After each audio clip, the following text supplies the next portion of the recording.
শীত দরজায় এসে কড়া নাড়ছে। দোরগোড়ায় এসে দাঁড়ানো এই শীতে সন্ধ্যার চায়ের সাথে এরকম একটি নিমকি থাকলে জাস্ট জমে যাবে। সকলকে আমার ডেলি রান্নার চ্যানেলে স্বাগত জানিয়ে আজকে এই নিমকি রেসিপিটি আপনাদের সাথে শেয়ার করব। নিয়েছি আমি এই কাপটা দিয়ে 2 কাপ পরিমাণে আটা। আমি এখানে আটা দিয়ে আজকে নিমকি রেসিপিটা করে দেখাবো। ময়দা দিয়ে নিমকি খাওয়া হয়, অনেকে হয়তো ময়দাকে অ্যাভয়েড করতে চান, তারা এইভাবে একবার আটা দিয়ে বানিয়ে দেখবেন, খুব সুস্বাদু। একদম ময়দার মতো কেউ বুঝতেই পারবে না এটা আটা দিয়ে আপনি তৈরি করেছেন। বাজারে যে সাদা আটা পাওয়া যায় সেই আটা দিয়ে আজকে আমি এটা তৈরি করেছি। পরিমাণ মতো লবণ আর কালো জিরে, সাথে দিলাম তেল। আমি এখানে সফলা অ্যাক্টিভ রাইস ব্র্যান অয়েলটা ব্যবহার করেছি, আপনারা সয়াবিন অয়েলও এখানে ব্যবহার করতে পারবেন।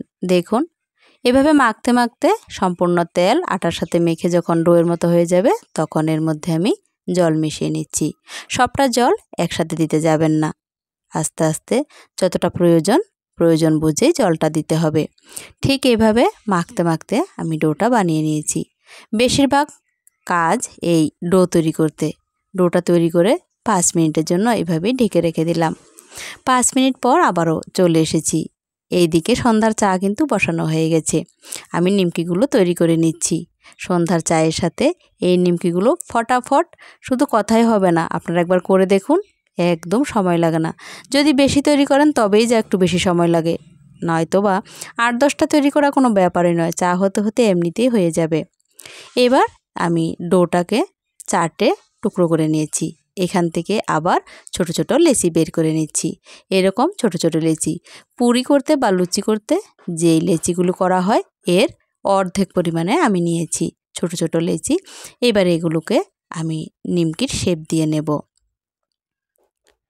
এগুলোকে প্রথমে আমি বেলে নিচ্ছি, যেভাবে লুচি বেলা হয় ঠিক সেভাবে পাতলা করে আমি ছড়িয়ে বেলে নিচ্ছি। এবার দেখিয়ে দিচ্ছি একটা আপনাদেরকে। এরকমভাবে আমি মাঝ বরাবর বটে নিয়েছি, আবারও 4 ভাগ করে মুড়ে দিয়েছি। এইবার দেখুন এইভাবে হালকা হাতে প্রেস করে বেলে দিলাম। এইভাবে আমি সবগুলোই বেলে নেব। এবার একটা দেখাচ্ছি আপনাদের, এভাবে লেচির মতো বেলে মাঝখানে একটু আটা ছড়িয়ে দেবেন। তারপরে এভাবে মাঝখান থেকে মুড়ে আবারও আটা ছড়িয়ে দেবেন, আবারও মুড়ে দেবেন। এতে করে কি হবে, এই নিমকিগুলো একটু বেশি ফুলবে, ওই নিমকিগুলো একটু কম ফুলবে। সেই জন্য 2 রকমভাবে আপনাদেরকে দেখালাম। এরকমভাবে আমি সবগুলো করে তারপর আবারও আপনাদের সামনে হাজির হচ্ছি। দেখুন হয়ে গেছে। এখানে আমি 2 কাপ পরিমাণে আটা নিয়েছি, বড়জোর 400 থেকে 450 হবে। এই এতগুলো নিমকি হয়েছে, দেখুন 1 থালা নিমকি হয়েছে, সাথে আরও হয়েছে। চলুন দেখাচ্ছি আপনাদের। এগুলো সরিয়ে নিলাম। এবার দেখুন এখানে আরও রয়েছে এতগুলো।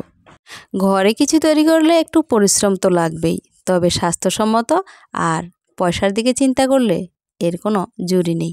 চলুন কথায় কথায় আমি ওভেনের কাছে চলে এসেছি। কড়াই বসানো হয়ে গেছে, দিয়ে দিলাম এর মধ্যে সাদা তেল, ওই রাইস ব্র্যান অয়েলই দিলাম।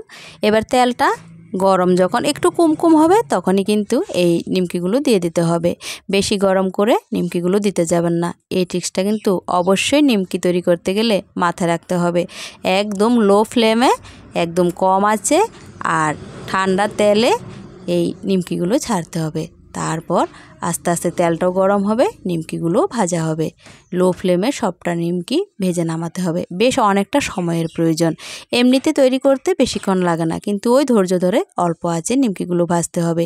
এতে করে নিমকিগুলো ভেতরে এবং বাইরে খুব সুন্দরভাবে মুচমুচে হবে। দেখুন আমি এভাবে ভাজতে ভাজতে এগুলোকে হালকা ব্রাউন কালার করে নিয়েছি। এগুলো মোটামুটি মুচমুচে হয়ে গেছে। এবার এগুলোকে আমি নামিয়ে নেব। আপনারাও বানিয়ে নিন না এই শীতের প্রাকলগ্নে এই ধরনের স্ন্যাক্সের রেসিপি। আপনারা আমার চ্যানেলে আর কী রেসিপি দেখতে চান অবশ্যই কমেন্ট করে জানাবেন, আপনাদেরকে অবশ্যই আমি তৈরি করে দেখানোর চেষ্টা করব। এখন তো সোশ্যাল মিডিয়ায় রেসিপির অভাব নেই, তবে এরপরেও কিন্তু অনেকে পারফেক্টভাবে সব কিছু তৈরি করতে পারে না। যদি আমার চ্যানেলের এই ভিডিওগুলো আপনাদের ভালো লেগে থাকে তাহলে অবশ্যই চ্যানেলটিকে লাইক, শেয়ার, সাবস্ক্রাইব করে পাশে থাকবেন। এতে করে নিত্য নতুন রেসিপি আপনার কাছে সকলের আগে পৌঁছে যাবে।